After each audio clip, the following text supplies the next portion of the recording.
오늘부터 이제 누가복음 앞부분을 좀 살펴보려고 합니다. 누가복음은 누가 썼죠? 누가 썼습니다.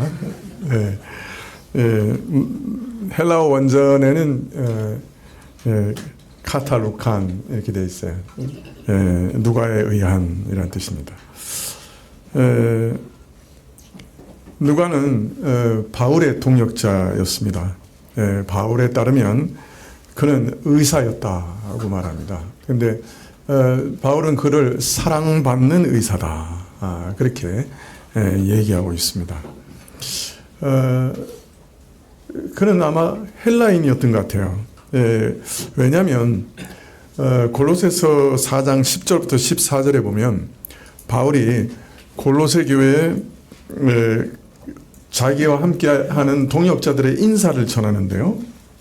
그 동역자들을 소개할 때 아리스타고 바나바의 생질 마가 유스도라고 하는 예수만이 유대인이다, 이제 할례당이다, 이렇게 말한 다음에 그 다음에 에바브라, 누가, 데마의 문안을 전하고 있습니다.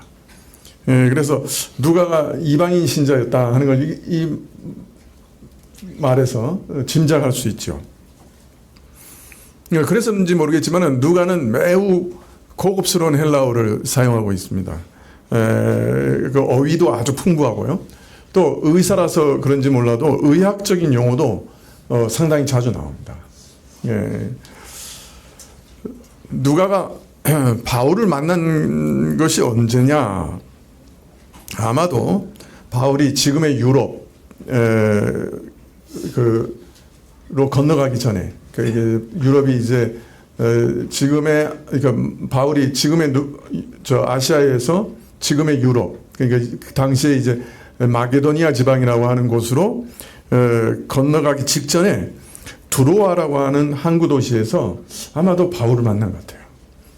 왜냐하면 사도행전 16장 8절 이하에 보면 무시아를 지나 두로아로 내려갔는데 밤에 환상이 바울에게 보이니 마게도니아 사람 하나가 서서 그에게 청하여 가로되 마게도니아로 건너가서 와서 우리를 도우라 하거늘 바울이 이 환상을 본 후에 우리가 곧 마게도니아로 떠나기를 힘쓰니 이는 하나님이 저 사람들에게 복음을 전하라고 우리를 부르신 줄 인정함이로라.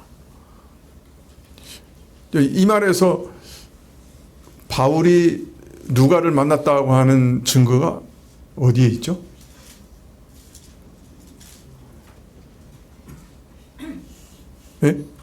우리라는 단어에 있어요. 계속해서 이렇게 도와주십시오. 이 말에 우리라는 말이 나와요. 우리가 마게도니아로 가기를 힘썼다. 이 사도행전에서 우리라는 말이 나오는 것이 여기가 처음이거든요. 그렇기 때문에 이 누가가 사도행전을 썼기 때문에 이게 누가가 바울을 이 드로아에서 만났구나 하는 것을 우리가 이제 알 수 있습니다. 그래서 이제 우리라고 하는 3인칭이 나오는 이런 경우, 그걸 우리가 이제 위 섹션이라고 보통은 얘기하는데 1인칭 복수가 나오는, 3인칭이 아니고 1인칭 복수가 나오는 요 섹션을 이제 위 섹션이라고 하는데, 아마도 이 드로아는 옛날 그 트로이라고 아시죠? 트로이 목마. 그 지역에서 멀리 떨어져 있지 않는 항구 도시라고 생각하는데요. 거기가 옛날에는 이제 이 마게도니아, 유럽으로 건너가는 아주 중요한 항구였어요. 아마 누가는 바울을 거기서 처음 만난 것 같아요. 우리란 말이 여기서 처음 나오거든요. 사도행전에. 그래서 바울이 누가를 이 드로아라고 하는 곳에서 만났다, 이렇게 짐작할 수가 있습니다. 오늘 이제 이 누가에 대해서 설교를 하려고 성경을 봤는데 없어요.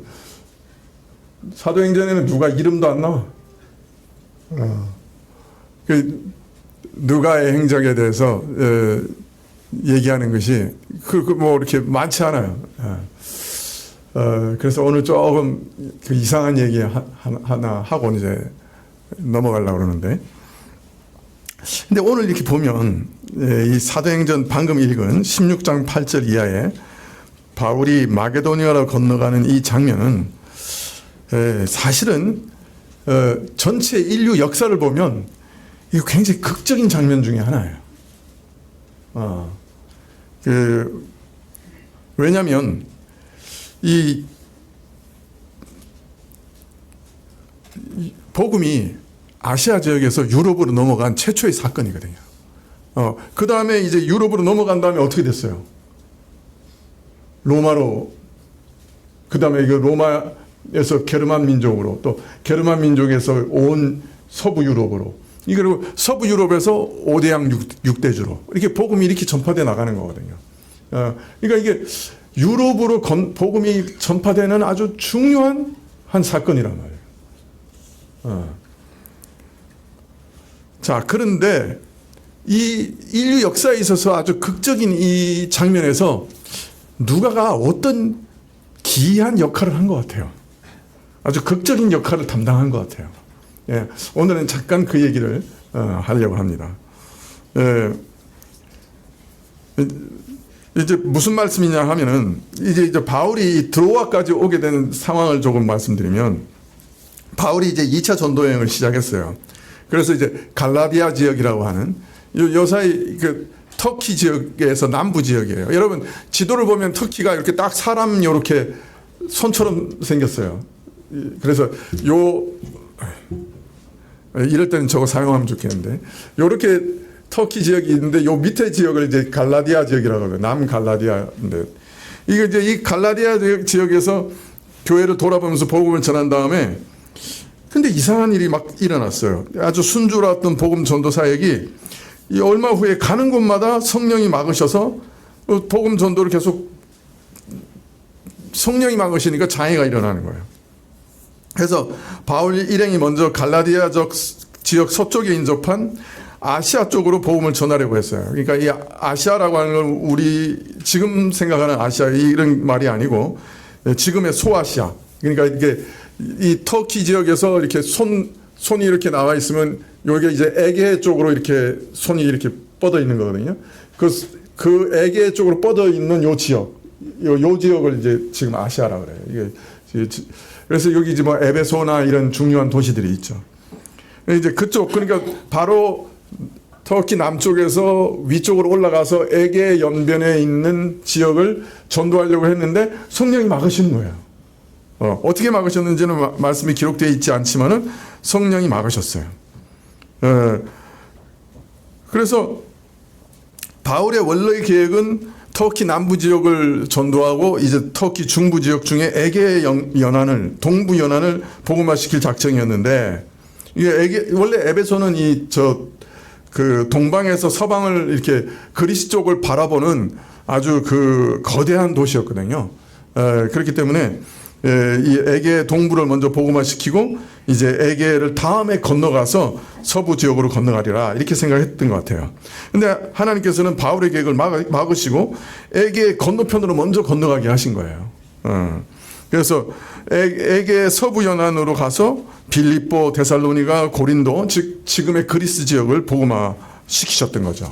그리고 나중에 제3차 전도여행에 와서 다시 아시아로 와서 에베소 지역을 전도하고 거기서 3년 동안 머물면서 어떤 면에서 일종의 신학교를 만듭니다. 그리고 그 신학교를 통해서 이 아시아 전역에, 터키 지역 전역에 이제 복음을 전파하게 된 것이죠. 참 여러 차례 지시로 바울은 에게 서부의 복음화를 시키고 동부로 들어가는 자신의 계획과는 정반대 순서로 복음을 전하게 됐죠. 그러나 그 몇 년 후에 에베소로 돌아왔을 때는 아주 거기가 잘 준비돼서 3년 동안이나 거기서 가르칠 수 있는 기회를 얻었고 또 최고의 복음 전도의 일을 할 수 있었습니다. 하나님의 계획은 사람이 참 짐작하기 어려운 거죠. 그래서 에베소가 어떤 면에서 준비될 때까지 하나님께서는 또 건너편으로 가서 전도하게 하셨는지도 모릅니다. 우리 인생 가운데도 이런 일들이 참 많아요. 어떤 경우에는 우리가 원하시는 일을 막기도 합니다. 그 일이 뭐 악한 일이 아니고 아주 선한 일이고 하나님의 영광을 위한 일이라고 해도 어떤 때는 막으실 때가 있어요. 다윗이 성전을 건축하려고 했죠. 그런데 하나님 막으셨죠. 그리고 그의 아들들에 가서 성전을 건축하게 하셨습니다. 사실 우리의 선함보다 더 선하신 계획이 하나님의 자비가, 하나님의 지혜가 항상 하나님 계획 가운데 있습니다. 그래서 우리의 선한 소망이라도 혹 좌절된다 할지라도 염려하지 말고, 혹 지체된다 할지라도 염려하지 말고, 어느 것이 좋은지 모르거든요. 하나님께서 모든 환경을 무르익게 하시기 위해서 기다리게 하실 때도 있거든요. 그렇기 때문에 하나님의 손길을 따라가는 것이 좋을 것 같습니다. 그의 인도하심은 참 신비한 것이죠. 제 인생을 봐도 제가 대학에 떨어져서 재수를 했는데, 재수를 한 다음에 제가 들어간 대학에 기독교 서클이 그해 첫 번째 생겼어요. 제가 그 서클에 들어갔거든요. 제가 재수 안 했으면 그 기독교 서클에 못 들어갔죠. 만일 그 기독교 서클에 안 들어갔으면 제가 이 자리에 서 있지도 않았을 것 같아요.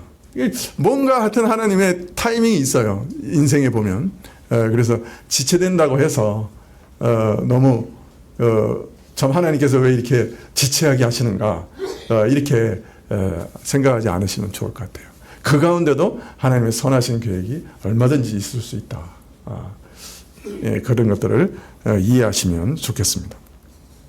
여하튼 성령께서 이제 아시아의 사역을 막으시고, 그래서 이번에는 터키 북쪽 지역으로 좀 가볼까? 그래서 북쪽의 비두니아 쪽으로 들어가려고 했는데 또 예수님의 영이 허락지 않으셨어요. 그래서 바울 일행을 할 수 없이 서쪽 끝에 있는 항구 도시, 그러니까 이렇게 손가락 맨 위에 이쪽 터키의 끝에 있는 항구 도시로 갔던 것이죠. 그렇게 드로아에 이르렀는데 밤중에 환상을 보았습니다. 그래서 성령께서 아시아가 아니고 마게도니아로 가서 복음을 전하라고 하시는 그런 부름을 듣게 되죠. 당시에는 아시아나 유럽의 경계가 없었어요. 그래서 바울 일행의 입장에서는 로마 속주 중에 이쪽에서 다른 속주로 넘어가는 그런 일이었을 뿐이지만은, 아까도 설명드렸지만 이 발걸음은 그 인류 역사에 있어서는, 복음 전도의 역사에 있어서는 정말 어마어마한 일이었다 하는 것을 말씀드리고 싶습니다. 자, 그런데 오늘 누가에 관해서 왜 이 얘기를 하느냐? 그거는 이것 때문입니다. 바울이 본 환상이 뭐냐면, 마게도니아 사람 하나가 그 환상 속에 서가지고 바울에게 청했어요.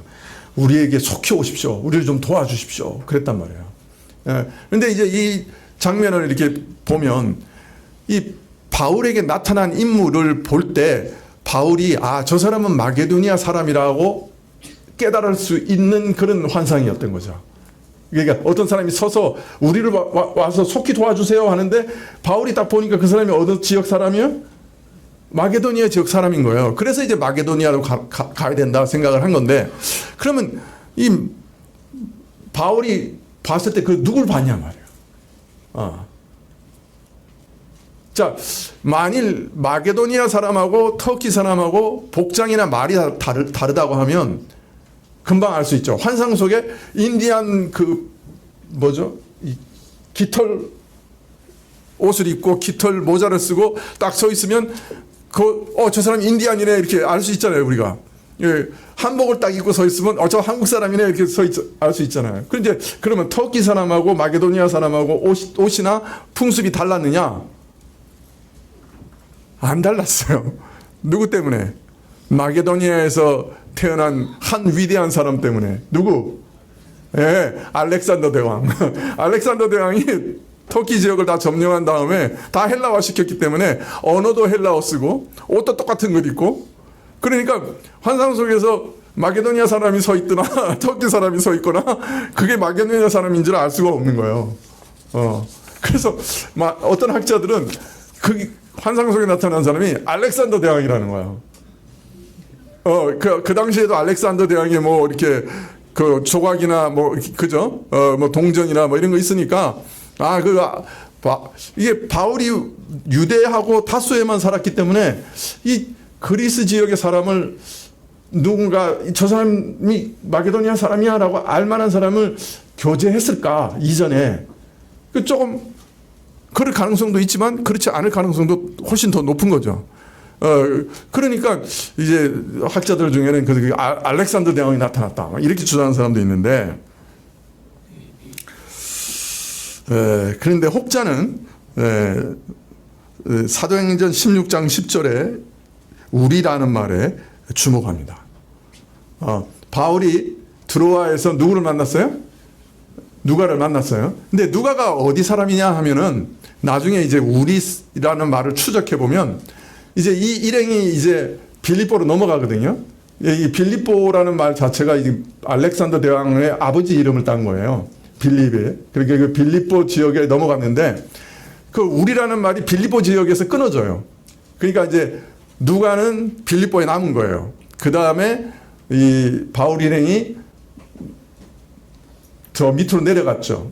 그래서 이제 그 고린도 이런 데까지 다 전도한 다음에 다시 빌립보로 돌아왔을 때 이제 다시 누가하고 만나서 누가가 그때 다시 바울하고 동행해가지고 예루살렘으로 갔다가 예루살렘에서 붙잡혀서 로마로 이송되는 바울을 쫓아서 로마까지 가요. 예, 그러니까 사실 보면 누가의 고향이 어디냐? 빌립보라는 거예요. 그래서 매우 교묘한 추론이긴 한데 바울이 그러면 드로아에서 환상 중에 누굴 봤냐? 누가를 봤다는 거예요. 누가가 마게도니아 사람인 거죠. 그 드로아에 이제 왜 그랬는지 모르지만 드로아로 넘어와 있었어요. 바다를 건너와 있었는데 거기서 아마 바울이 늘 지병을 갖고 사니까 뭐 의사를 찾아갔는지는 모르죠. 그리고 거기서 이제 누가를 전도를 한 거죠. 그런 다음에 이제 누가가 자기 고향으로 같이 돌아간 거예요. 예, 그런데 그때 환상 중에 누가가 막 와서 좀 빨리 도와주십시오 라고 이제 환상 중에 나타났던 거죠. 그래서 바울이 누가가 마게도니아 사람 빌립보 사람인데 하나님께서 절로 부르시는구나 이렇게 이해했다고 추론을 하는 것입니다. 만약 이게 맞다고 하면 누가는 유럽으로 건너가는 인류 역사상 가장 극적인 장면에 의외의 용도라 그럴까요? 아주 어떤 면에서는 중요한 역할로 등장한 그런 인물이라 그렇게 말할 수 있을 겁니다. 누가에 대해서 말씀하면서 우리라는 말 한마디로 이렇게 추론을 길게 늘어놓을 수밖에 없는 이유는 누가에 대해서 성경에서 말하는 게 별로 없어요. 그저 뭐 바울 곁을 다른 사람 다 떠나갈 때 누가는 아직 남아 있다든지 뭐 의사였다든지 뭐 그 정도 아주 작은 힌트밖에 없는 거죠. 물론 이것도 아주 극적인 역할을 했을 가능성이 있다 우리가 이렇게 짐작할 수 있지만은 누가의 인생에서 가장 극적인 순간은 아마 드로아에서 바울을 만나서 복음 전도를 받고 그 이후에 그를 따르고 그의 동역자가 된 것, 그것이 인생에서 가장 극적인 순간이었을 것이고, 또 인류 역사에 있어서 누가가 가장 공헌하는 것, 가장 극적인 역할은 무엇보다도 누가복음을 그리고 사도행전을 쓴 일이라고 할 수 있을 겁니다. 근데 한번 생각해 보세요. 누가복음하고 사도행전을 합치면 신약에서 그 분량이 제일 많아요. 그러니까 누가는 신약에서 가장 많은 분량의 성경을 기록한 사람이에요. 그죠? 얼핏 두께를 계산해 보셔도 금방 아실 거예요. 제일 두꺼워요. 자, 그런데 만일 그가 이방인인 게 맞다면 신구약 성경 전체를 통틀어서 유일하게 이방인으로 성경을 기록한 사람이에요. 그죠? 누가 외에 다른 이방인이 성경 기록한 것 있습니까? 빨리. 없죠?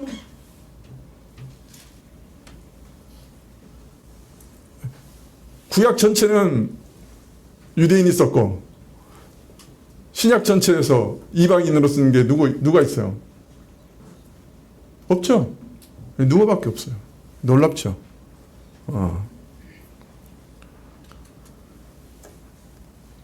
신약에서 가장 많은 분량을 기록했고 또 그러면서도 이방인으로서 성경을 기록한 유일한 사람이 누가입니다. 이처럼 누가는 인류 역사상 참 놀라운 역할을 감당한 사람입니다. 예. 그런데 사도행전은 이름도 안 나오고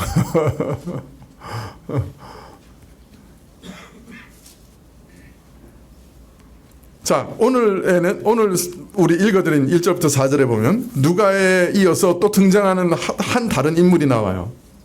그죠? 누굽니까? 예? 네, 데오빌로죠.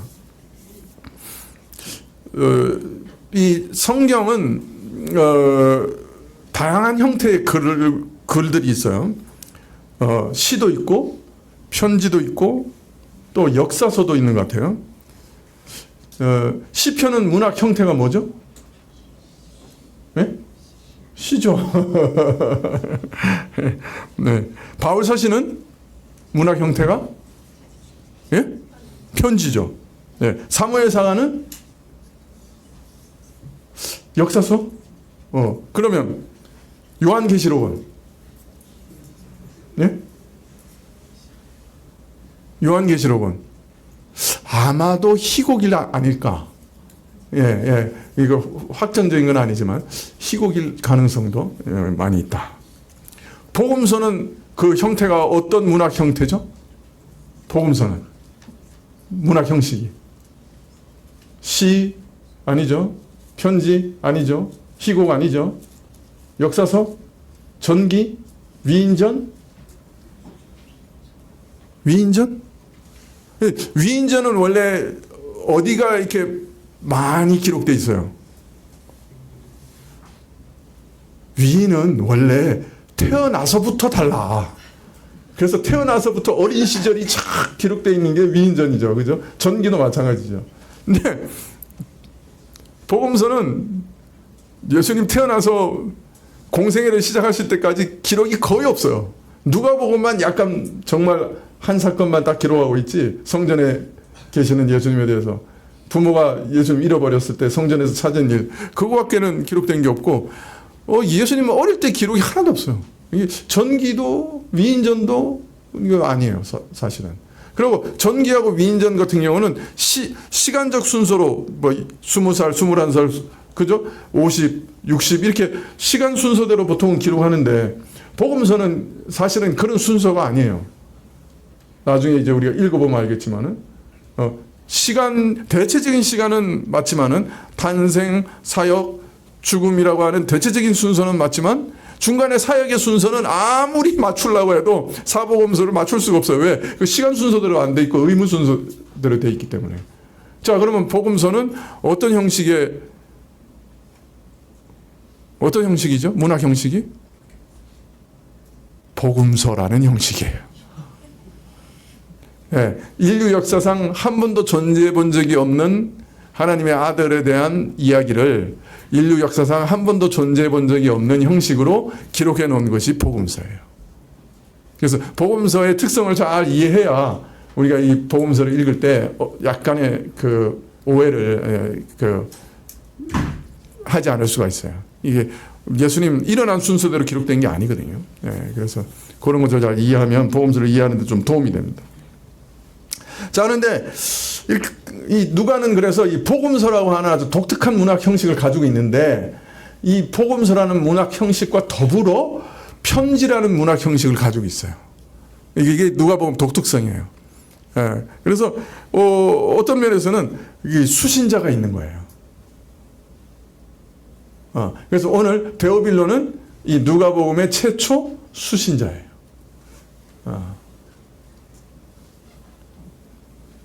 이 데오빌로가 이 누가복음을 보고 감동을 받았을까요? 안 받았을까요? 이게 정말 중요한 책이라고 느꼈을까요? 안 느꼈을까요? 뭘 그렇게 깊이 생각하세요? 느꼈으니까 누가복음이 오늘 우리한테 존재하는 거지. 최초로 받았는데 에이 이거 뭘 이게 쓸데없는 책이야 그러고 던져버렸으면 지금 우리 손에 있겠어요? 데오빌로가 이 누가복음을 받는 순간에 야 이거 너무 귀중한 책이다. 그래서 어떻게 했을까? 자기만 본 게 아니고 다 돌려보고 그 다음에 그거 다 베껴서 쓰고 나눠주고 그랬던 거죠. 그래서 지금 누가복음이 오늘 우리한테 있는 거예요. 자, 그런데 데오빌로가 누구냐? 몰라요. 그냥 성경에는 데오빌로 각하라는 말밖에 없어요. 역사 가운데도 데오빌로라는 사람이 없어요. 찾아보면. 근데 이제 왜 역사에 나올 만한 사람인데 역사에 없다고 자꾸 얘기하냐면 각하라고 불렀어요. 근데 이제 사도행전에서 이 각하라고 불리우는 사람은 두 사람밖에 없어요. 유대 총독 벨릭스와 유대 총독 베스도. 그러니까 유대 총독이 된 정도의 사람한테 이 호칭을 붙인 거예요. 각하라고. 그러니까 성경에서의 용례는 이게 상당히 고위직에 있는 사람에게 붙이는 것이에요. 사도행전의 용례를 따지면. 그래서 이 정도, 그러니까 베스도나 벨릭스 정도면 어디 역사에 나와야 되지 않는가. 그렇게 생각해서 이제 역사를 뒤져봐도 이만한 고위직에 있는 사람 중에 이런 이름이 없는 거예요. 그래서 이 사람 누군지 잘 모르겠어요. 이방인인데 혹 예수님을 믿은 다음에 뭐 요사이처럼 이렇게 세례명으로 이렇게 이름을 바꿨다든지 뭐 혹시 그럴 수도 있는가. 하여튼 여러 가지 얘기들이 많이 있습니다. 또 다른 그 당시 서류에는 총독이나 고위직 같은 인물이 극존칭으로 이걸 사용되기도 하지만은 일반 존칭으로 사용되기도 한 예들이 있어요. 그러니까 노예가 자기 주인을 부를 때 이런 존칭으로 부르는 그런 예들이 있는 거예요. 그래서 오히려 또 어떤 사람은 의사 누가가 원래 데오빌로의 노예였는데 종이었는데 자기 주인한테 이 글을 썼다. 또 이렇게 생각하는 사람도 있어요. 왜냐하면 그리스 시대 때 선생 또 의사 이런 전문직을 가진 사람들 중에 아주 많은 사람이 노예였어요. 그렇기 때문에 아마 해방 노예였을 가능성이 있고 자기를 해방해준 그 주인에게 이 책을 헌정한 거 아니냐. 이제 이렇게 생각하는 사람도 있습니다. 아직 몰라요. 이 데오빌로가 누군지. 그러나 성경은 이 데오빌로가 누군지를 우리에게 알려주는 게 목적이 아니에요. 이 데오빌로에 대해서 이 헌정하는 이 헌정의 서문을 성경이 기록하고 있는 이유는 이 누가복음이 어떤 과정을 거쳐서 기록된 책인가, 그죠? 어떤 자료를 가지고 기록된 책인가 이걸 분명히 밝히고 그 다음에 데오빌로가 이 말씀을 읽고 정말로 자신이 배운 바를 확실하게 더 확실하게 분명하게 깨닫게 되기를 바라는 그런 목적으로 주어진 것이죠. 그래서 그 목적을 우리도 읽는 사람들도 가지고 이 성경책을 읽기를 바란다 하는 것을 알리고 있는 말씀이죠. 그러니까 데오빌로가 중요한 게 아니고 오히려 이거 왜 썼냐 말이죠. 그리고 어떤 과정을 썼느냐 이제 그거를 밝히는 목적으로 이 말씀을 쓰는 것이 썼기 때문에 우리도 거기 주목해야 한다라고 말씀드릴 수 있습니다. 여하튼 이처럼 각하라고 불릴 정도의 극존칭으로 불리는 사람에게 이 글을 썼다고 하면 이 글을 쓸 때 이게 아마 가벼운 마음으로 이렇게 쓴 거는 아닐 거예요. 그죠? 그리고 진지하게 정말로 복음의 확실성을 적고 있다 하는 것을 은연중에 우리에게 암시하고는 있습니다. 그래서 처음부터 말씀의 목격자와 일꾼된 자들이 우리에게 전하여 준 대로 정연하게 기술하고자 착수한 이들이 많은지다. 모든 일들을 근원부터 세밀하게 살핀 나도 정연하게 써보내고자 하였다 라고 밝힌 만큼 복음의 확실성을 최선을 다해 진지한 자세로 기록했다 하는 것을 우리는 여기서 이해할 수가 있습니다.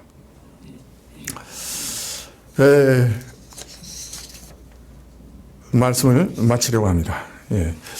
지금까지는 제가 A4 용지 5장을 꽉 채워서 항상 아니면 약간 6장 윗부분까지 설교를 작성했는데 여러분의 노고를 생각해서 4장 반으로 줄였습니다. 저는 엄청난 결단을 한 건데 그래서 약간 빨리 끝날 수도 있습니다. 그렇다고 많이 짧아지지는 않을 겁니다. 하여튼 말씀을 마치려고 하는데, 자, 오늘 우리가 살펴봤는데 누가는 초대교회 역사에서 어떤 면에서 굉장히 중요한 역할을 감당한 사람이죠. 그죠? 그런데 스스로는 숨어 있는 사람입니다. 사도행전에도 이름조차 나오지 않고 그저 우리라는 말에 묻혀 있습니다. 누가라는 이름은 신약에 딱 3번 나옵니다. 바울이 서신말미에 자기 동역자들을 소개할 때 나옵니다. 그는 자신을 감추고 오직 그리스도만 드러나게 하려고 노력한 사람입니다. 하나님만 영광을 받으시기를 원한 사람입니다. 신자는 사실 이것이 가장 근본적인 자세여야만 합니다. 예수님께서도 마태복음 6장 1절에 이렇게 얘기합니다. 사람에게 보이려고 그들 앞에서 너희 의의를 행치 않도록 주의하라. 그렇지 아니하면 하늘에 계신 너희 아버지께 상을 얻지 못하느니라. 저는 우리 교우들이 참 교회에서 성실하게 이렇게 봉사하고 헌신하고 아름다운 일을 하실 때 정말 칭찬하고 싶은데 사실은 저 잘 칭찬 안 하려고 노력합니다. 왜? 제가 그분의 하늘에 쌓을 상을 내가 빼앗는 것 같아서.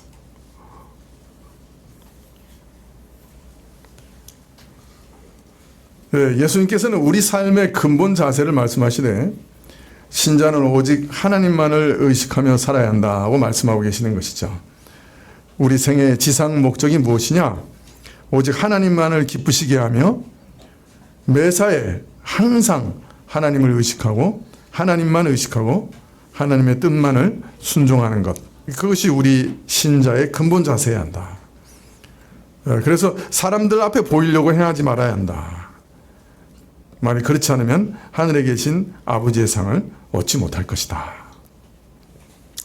우리는 이런 실예를 예수님의 삶 속에서도 봅니다. 우리 주님은 전적으로 하나님을 위해 사셨죠. 주님은 자신이 하는 말씀도 자기 스스로 하는 말씀이 아니라 그랬어요.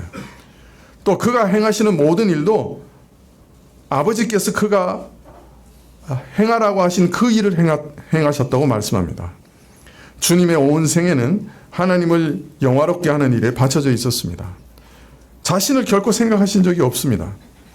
자기를 위해서는 아무것도 하시지 않았습니다. 그래서 주님은 어떤 의미에서는 자기를 나타내시지 않고 감추려고 하셨습니다. 복음서에 보면 예수님께서 자신의 일을 아무에게도 이르지 말라고 하신 말씀이 상당히 많이 나옵니다. 특히 마가복음에는 많이 나와요. 그래서 학자들 중에는 이것이 마가복음의 하나의 중요한 주제다, 그렇게 말씀하시는 분들도 있습니다. 그러나 동시에 성경은 그가 숨겨질 수 없었다 하는 말도 함께 하시죠. 하지만 주님은 항상 자신을 숨기려고 애를 쓰셨습니다. 주님은 자기를 과시하는 일이 전혀 없었습니다. 전적으로 항상 하나님의 영광만을 위해 사셨습니다.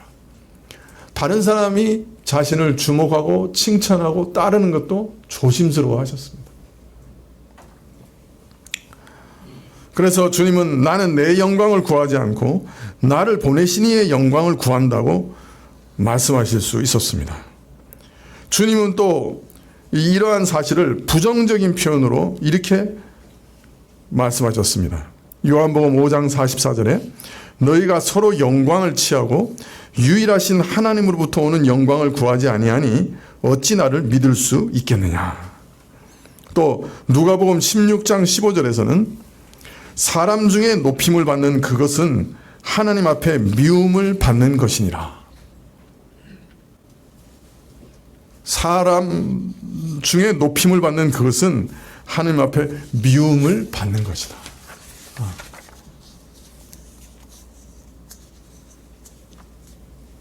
그래서 제가 노회장 안 하고 총회장 안 하려고 합니다.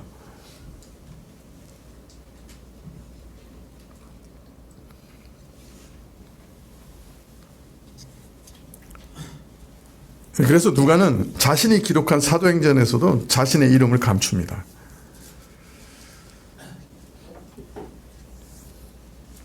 누가가 사도행전에서 베드로와 바울의 행적을 기록하고 있습니다만은 베드로나 바울을 높이기 위해서 그 행적을 기록한 거 아닙니다. 성령께서 어떻게 역사하셔서 복음을 전파하셨는지, 그리고 성령께서 저 사도들이 전하는 복음의 확실성을, 또 정확성을, 또 그 온전함을 어떻게 증명하셨는지, 그걸 알리고자 베드로와 바울에 대해서 기록한 것이에요. 저들이 전한 말씀이 참된 복음이라고 하는 것을, 그래서 그것을 성령이 인치셨다고 하는 것을 우리에게 알리기 위해서 베드로와 바울을 알리고 있는 겁니다. 즉 그들이 우리에게 전달해 준 전승, 성경 말씀을 믿게 하시기 위해서 사도행전을 기록하신 거예요. 사람을 높이기 위해서 기록한 게 아니에요.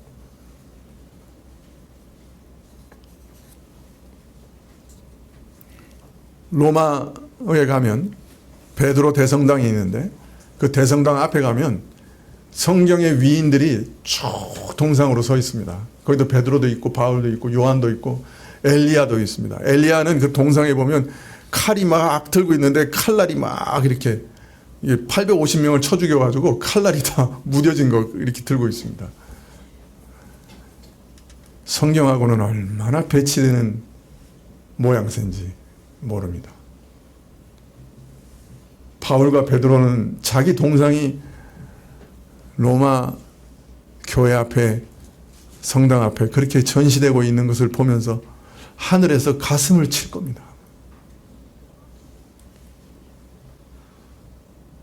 교회에서 누가 영광을 받으셔야 됩니까?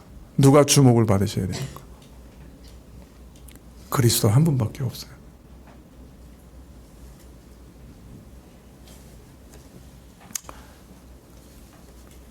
네, 우리는 어떤 자세로 살아야 할까요? 네. 모든 일에 있어서 하나님만 의식하는 자세, 하나님의 칭찬과 인정만을 구하는 자세, 그가 아시면 족하다. 네, 그런 자세로 일해야 될 겁니다. 그 영광스러운 분이 이런 비천한 인생을 통해 혹이라도 기쁨을 얻으신다고 하면 그것으로 족하다. 누가는 분명히 이런 영으로, 이런 자세로 산 참 신앙입니다. 사람들이 알아주든 알아주지 않든, 욕하든 비난하든 칭찬하든 그건 나하고 아무 상관없어요. 하나님만 아시고 하나님만 기뻐하시면, 인정하시면 그걸로 된 거예요. 네, 누가가 가진 영이, 그의 자세가 그런 자세였습니다. 기도하시죠.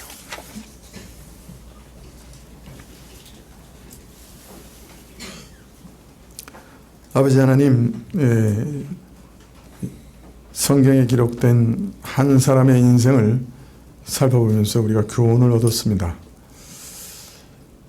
참 하나님께서 영광을 받으시기 위해 스스로를 감추는 우리 신앙의 선조들의 모습을 저희도 본받게 해주시고, 저희가 어떤 결심으로가 아니라 우리 안에 성령에게서 역사심을 따라 기꺼이 참 우리를 감추고 성령 하나님께서 드러내시고자 하는 예수 그리스도의 사랑과 은혜만이 저희 인생 가운데 드러나게 하시기를 간절히 기도드립니다. 우리로는 할 수 없는 일이옵니다. 또 우리는 그렇게 하고 싶지도 않습니다. 종종 우리 자신을 드러내고 우리가 영광을 취하고자 하는 충동이 우리 안에 있습니다. 그러나 하나님, 우리 안에 성령께서 이기시고, 참 우리의 믿음의 선조들이 순복하여 그 길을 간 것처럼 저희도 그렇게 하게 하옵소서. 예수님의 이름으로 기도합나이다. 아멘.